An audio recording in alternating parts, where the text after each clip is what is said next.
नमस्कार मित्रों, स्वागत है आपका माइंडफुल कृष्णा में। यह वह स्थान है जहां गीता की आवाज तुम्हारे मन को छूती है, जहां हर शब्द तुम्हारे जीवन में नई रोशनी लेकर आता है। आज हम उस सवाल का उत्तर ढूंढने जा रहे हैं जो हर इंसान के मन में कभी न कभी उठता है। जीवन में दुख क्यों आते हैं? क्या तुमने कभी सोचा है, जब सब कुछ ठीक चल रहा होता है तो अचानक दुख क्यों घेर लेते हैं? क्यों खुशियां स्थायी नहीं होती? क्यों कभी मन रोता है, कभी टूट जाता है? आज मैं तुम्हें यह समझाने आया हूं कि दुख न तो तुम्हारे शत्रु हैं, न ही जीवन का अंत। दुख तो एक संदेश है जो तुम्हें तुम्हारी सच्ची शक्ति का एहसास कराता है। मित्रों, दुख से कोई बच नहीं सकता। राजा हो या रंक, अमीर हो या गरीब, हर कोई दुख का स्वाद चखता है।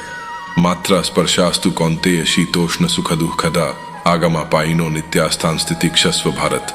सुख और दुख आते जाते रहते हैं, जैसे सर्दी गर्मी बदलती रहती है। वे स्थायी नहीं हैं, हमें उनसे डरना नहीं चाहिए। पर सवाल यह है, दुख क्यों आते हैं? क्यों ईश्वर ने जीवन को सुख दुख का मिश्रण बनाया? क्यों यह संसार कभी हमें हंसाता है तो कभी रुला देता है? दुख तुम्हें जागने के लिए आते हैं। कितनी बार तुमने जीवन को हल्के में लिया है? जब सब अच्छा चल रहा होता है तो हम ईश्वर को भूल जाते हैं, हम अपने अहंकार में डूब जाते हैं। लेकिन जैसे ही दुख आता है, हम फिर से भगवान को याद करते हैं, हम फिर से जीवन के असली अर्थ को समझने लगते हैं। दुख ही वह शक्ति है जो तुम्हें जागृत करती है। दुख तुम्हें यह सिखाता है कि जीवन सिर्फ आराम करने का नाम नहीं, यह बढ़ने का, सीखने का और बदलने का नाम है। सोचो, अगर जीवन में कभी दुख ना हो तो क्या तुम सीख पाओगे? क्या तुम मजबूत बन पाओगे? दुख ही तुम्हें सिखाता है कि तुम्हारी असली ताकत कहाँ है। दुख तुम्हें मजबूत बनाते हैं। मित्रों, हीरा तब चमकता है जब उसे आग और हथौड़े की चोट सहनी पड़ती है। सोना तब शुद्ध होता है जब उसे तपाया जाता है।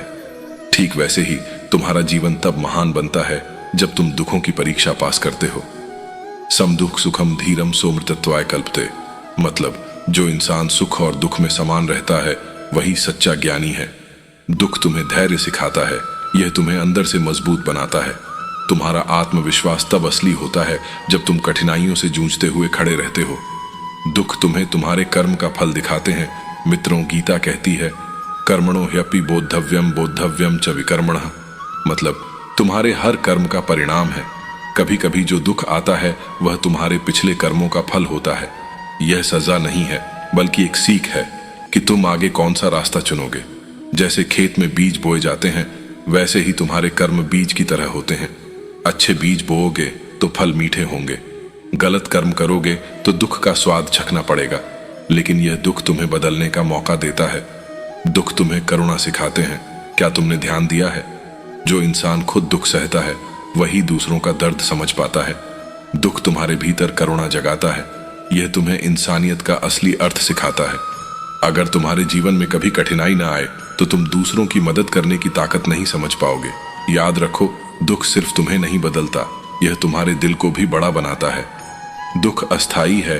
कुरुक्षेत्र में अर्जुन रो रहा था। वह कह रहा था, मैं इस दुख को नहीं सह सकता। तब मैंने कहा, हे पार्थ, दुख और सुख दोनों ही अस्थाई हैं।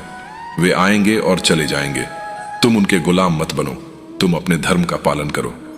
मित्रों, यही गीता का सबसे बड़ा संदेश है। दुख स्थायी नहीं है। जैसे रात के बाद सुबह आती है, वैसे ही दुख के बाद सुख आता है। अगर तुम धैर्य रखो तो दुख खुद तुम्हें शक्ति देकर चला जाएगा। दुख को कैसे स्वीकार करें? दुख को समझो, यह क्यों आया है, इसका क्या संदेश है। दुख को दुश्मन मत मानो, इसे एक शिक्षक की तरह देखो। मन को शांत करो, ध्यान, प्रार्थना और गीता का पाठ करो। साहस रखो। दुख अस्थाई है, आगे बढ़ो। हर दुख तुम्हें आगे बढ़ने की नई राह दिखाता है।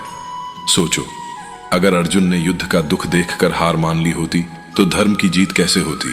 अगर जीवन की कठिनाइयों में तुम बैठकर रोते रहोगे तो तुम अपने लक्ष्य तक कैसे पहुंचोगे? दुख तुम्हें रोकने नहीं आते, वे तुम्हें आगे बढ़ाने आते हैं। महान लोग दुखों में ही गढ़े जाते हैं। तुम्हारा दुख तुम्हारी सबसे बड़ी ताकत बन सकता है अगर तुम उसे सही दृष्टि से देखो। मित्रों, दुख जीवन का अंत नहीं है, बल्कि एक नई शुरुआत है। उद्धरेदात्मना तमानम नात्मानम वसादयेत। तुम्हें खुद को अपने दुख से बाहर उठाना है। खुद को कमजोर मत होने दो। याद रखो, दुख वही महसूस करता है जो अपने मन को दुखी होने देता है। अगर तुम्हारा मन स्थिर हो तो कोई दुख तुम्हें हिला नहीं सकता। तो मित्रों, अगर आज तुम्हारे जीवन में कोई दुख है तो इसे दुश्मन मत समझो। इसे एक संदेश मानो कि जीवन तुम्हें और मजबूत बनाना चाहता है। अगर इस विचार ने तुम्हें थोड़ी भी शांति दी है तो इसे अपने दोस्तों तक पहुंचाओ। हम फिर मिलेंगे माइंडफुल कृष्णा पर एक नई सीख और नई प्रेरणा के साथ। तब तक धैर्य रखो, साहस रखो और जीवन को गले लगाओ। जय श्री कृष्ण।